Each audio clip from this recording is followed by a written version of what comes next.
White House Press Secretary Karoline Leavitt has resurfaced and delivered one of the most disgusting press briefings that I have ever seen.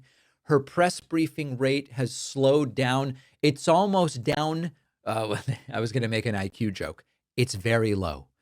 We talked about how prior to yesterday, she had only done one press briefing for all of the month of September. Why? Well, they don't have a lot of positive things to tout, and they don't really want questions about a lot of the things that are going wrong. Well, Karoline Leavitt resurfaced. She was asked, how is Trump bringing the temperature down for political violence in the aftermath of Charlie Kirk's killing?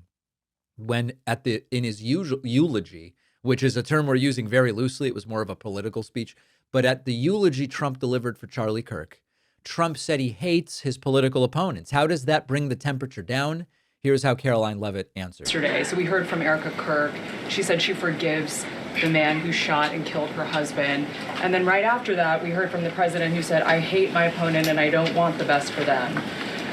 How does that square with bringing down the temperature of political violence in this country? And then if I could, I had a follow-up on Venezuela, too. Look, the president is authentically himself. I think that's why millions of Americans across the country love him and support him, including Erica Kirk, who you saw so beautifully was on stage with the president in an unthinkable moment, in the midst of an unthinkable tragedy, and was leaning on the president for support during that time. And he was there to give it to her, as well as the vice president and many other top-ranking cabinet officials. Now, you may not have heard an answer there other than Trump is authentically himself. And that's true. Trump's authentic self is divisive. He's divisive by nature. That's why he said, I hate my political opponents. It's very simple. Now, yesterday, I told you about how Donald Trump's deportation czar, Tom Homan, was caught accepting $50,000 in cash at a Cava restaurant. Between olives, he was handed 50 grand in cash. That investigation was ended by Trump. Clearly, the swamp-filling political cronyism that Donald Trump said he would eliminate. Karoline Leavitt was asked about it. She goes, well, he just didn't take the cash. That's it. Caroline, so too on the Homan investigation, I mean, can you just speak to, did the president ask the Justice Department to close the case? And does Homan have to return the $50,000? Well, Mr. Homan never took the $50,000 that you're referring to, so you should get your facts straight, number one. Number two, this was another example of the weaponization of the Biden Department of Justice against one of President Trump's strongest and most vocal supporters in the midst of a presidential campaign. You had FBI agents going undercover to try and entrap one of the president's top allies and supporters, someone who they knew very well would be taking a government position months later. Mr. Homan did absolutely nothing wrong, and even the president's Department of Justice, even Kash Patel's FBI, looked into this just to make sure. They had a number of different prosecutors and FBI agents who looked. Listen, so she now is saying he never took the cash. There's a little problem with this, and Ken Delanian from MSNBC explains it in a tweet. He said, quote, the White House is now saying Tom Homan didn't take the $50,000 in cash. That was not part of their statement when we first went to them on Saturday. Multiple people familiar with the case say he did accept the money, as does an internal government document reviewed by MSNBC. So she's lying now. She just lies. She lies. It's almost like, Pinocchio's nose gets bigger the more he lies. Karoline Leavitt's cross hanging from her neck seems to get bigger the more she lies, and she's got a big one on yesterday. It's a big boy. And we have a government document that says he did accept the 50 grand in cash. And also the initial response from the White House did not deny that he accepted the $50,000 in cash. Karoline Leavitt was asked about something economic related, and she claims Trump has secured $9 trillion in investment to the United States. As I've said before, this is also not true. It is lie after lie after lie. Part of President Trump's mission to restore America as the manufacturing superpower of the world, he has secured nearly $9 trillion in U.S. investment, nearly 9 times more than Biden attracted in his entire 4-year term. And we expect that number to be upwards of $15 trillion very soon. Now, as I've said before, Donald Trump has not secured any of that money. Just to pick one, the United Arab Emirates, for example, said, we would consider $1.4 trillion in business with you over a 10-year period if there are deals and projects that we find to be suitable. Trump came back from the Middle East trip and said, I've got the money, almost like they stuffed it into the wings of the plane, right?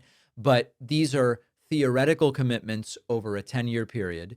The entire GDP of the United States is about $30 trillion. The idea that Trump brought $9 trillion home is ridiculous. And then finally, Karoline Leavitt says, we need to look into transgender violence, even though statistically trans shooters, by the way, remember that the Charlie Kirk shooting, we were first told the shooter is trans. We were then told the bullets are trans. And then we were told the roommate / love interest is trans. That third thing may or may not be true. We still don't know.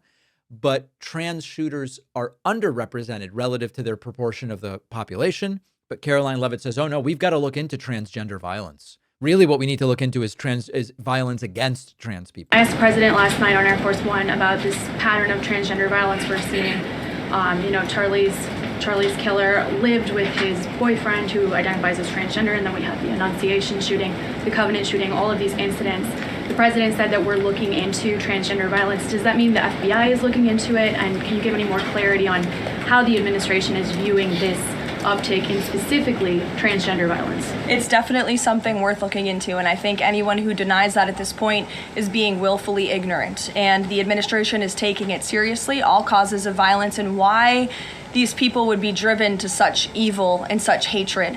And there's probably many answers to that question, but the administration is really focused on all of them. For individual investigations and cases, of course, the FBI and the Department of Justice are leading those. Young white men are dramatically overrepresented as perpetrators of violence relative to their share of the population. And I haven't heard a single one of these people go, we really need to look into what's going on with young white men. Why are they committing so much violence? On the other hand, trans people are disproportionately victims of violence, are underrepresented as shooters. And yet Donald Trump and kooky Karoline want you to believe that we really need to investigate why so many trans people are committing acts of violence. It's sickening, sickening stuff. And we're going to cover this in more detail on our Substack. If you're not getting my Substack, I would love it if you did. It's free, okay? I'm selling you nothing other than offering you a free good time.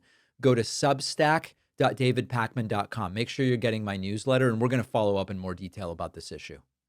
Have you ever wanted to feel more connected to your partner but found that daily life gets in the way? There is an app designed specifically to help couples deepen their bond called Paired.